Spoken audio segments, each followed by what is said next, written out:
مشاكل القيد بتاعت الزمالك الجزء الثاني.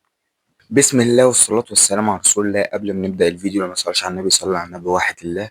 ولو بتتفرج على الفيديو ده في وقت صلاة روح صلي، وبعد كده ارجع اتفرج على الفيديو.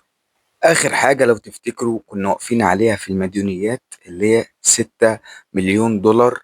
لازم ندفع منهم على الأقل مليون دولار، اللي هي بتاعت 9 قضايا فكة ملهمش لازمة. ده أقل حاجة. ده أنت استنى قبل بقية الفيديو. 9 قضايا فكة بمليون دولار علشان تاخد الرخصة الأفريقية. تمام. آخر حاجة وصلنا لها إيه؟ اللي هي 6 مليون دولار. تعالى بقى إيه أزيدك من الشعر أبيات، مش بيت، أبيات. خد عندك يا باشا عبد الحميد معالي ليه حوالي مليون دولار، والمحكمة هتحكم ليه كمان الفترة الجاية، وهتلاقيه يعني هياخد حكم علينا. تمام. عندك مشلاك ليه من 500 ل700 ألف دولار. مشلاك. انت واعي؟ مشلاك اصلا اللي شيكو بنزا يعمل 5 منه اصلا. عندك اللهم صل على سيدنا محمد. عندك عمر فرج، لا مش بتاع اللايفات، عمر فرج الفلسطيني اللي هو جه لعب ماتش ومشي، اللي هو جه لعب ماتش واتركن فمشي. ده اصلا انت شفته؟ ده انت شفته؟ انا ما شفتوش. يعني ده انا ما شفتوش غير في ماتش بتاع ناصر منسي، انا شفته وما شفتلوش في الماتش ده يعني. انت شفته؟ انا ما شفتوش. فده بقى ليه كام بقى عمر فرج ده؟ ليه مليون وستمائة الف. معلش يا جماعة، ليه مليون وسبعمية، معلش مليون وسبعمائة ألف. عمر فرج ليه مليون وسبعمائة ألف. طبعا مش جنيه مصري، مليون دولار، مليون وسبعمائة ألف دولار. يعني انت بتتكلم في حوالي كده مديونيات على الزمالك دلوقتي 10 مليون دولار. 10 مليون ايه دولار.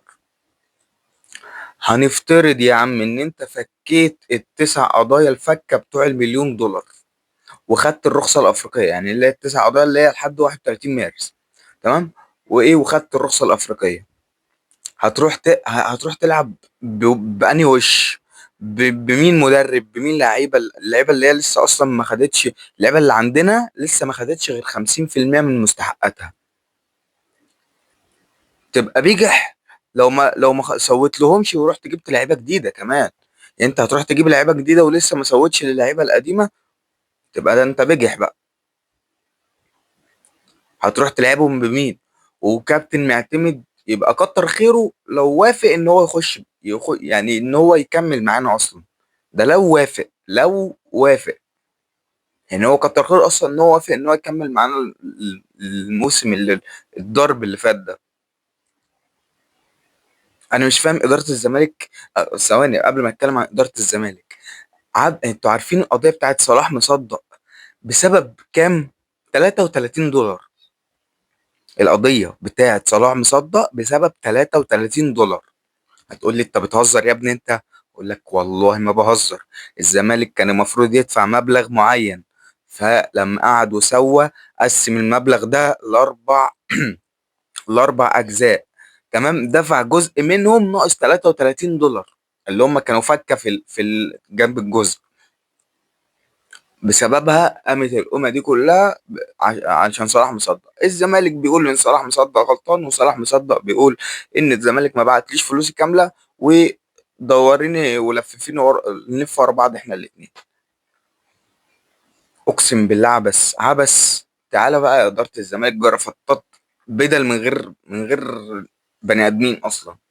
انتوا يعني بأمانة ورجوله نتكلم بقى كلمتين جد، نرمي كده الورقة بتاعت التحضير دي، نتكلم كلمتين جد. انتوا ايه لازمتكم في النادي؟ بتحضروا ماتشات لايف، مثلا تشوفوا اللعيبة، مثلا ممكن مثلا وجبات بتاكلوا كشري من ابو طارق ببلاش. يعني انت ايه لازمتك؟ قول لي يا عم يا كابتن حسين لبيب، انت من اول ما جيت عملت ايه؟ اشوف لك انجاز واحد، اشوف لك اشهد لك. مش شايف لك انجاز واحد يا عم. انا راجل نكر جميل. اطلع كده زي الشاطر، شوف قول الانجازات، ورينا الانجازات بتاعتك. يا اما تاخد الطقم النصابين بتوعك وتمشي. ما هو ده طقم نصابين. ده كده انتوا طقم نصابين في بعض. خدوا كده طقم السباكين دول سباكين، وروحوا شوفوا لكم بقى اشتغلوا سباكين في امريكا، لكن ما تقرفوناش هنا.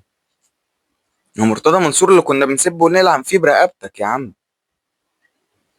بس كده، الفيديو خلص. عجبك الفيديو دوس لايك، ما عجبكش دوس لايك برضو.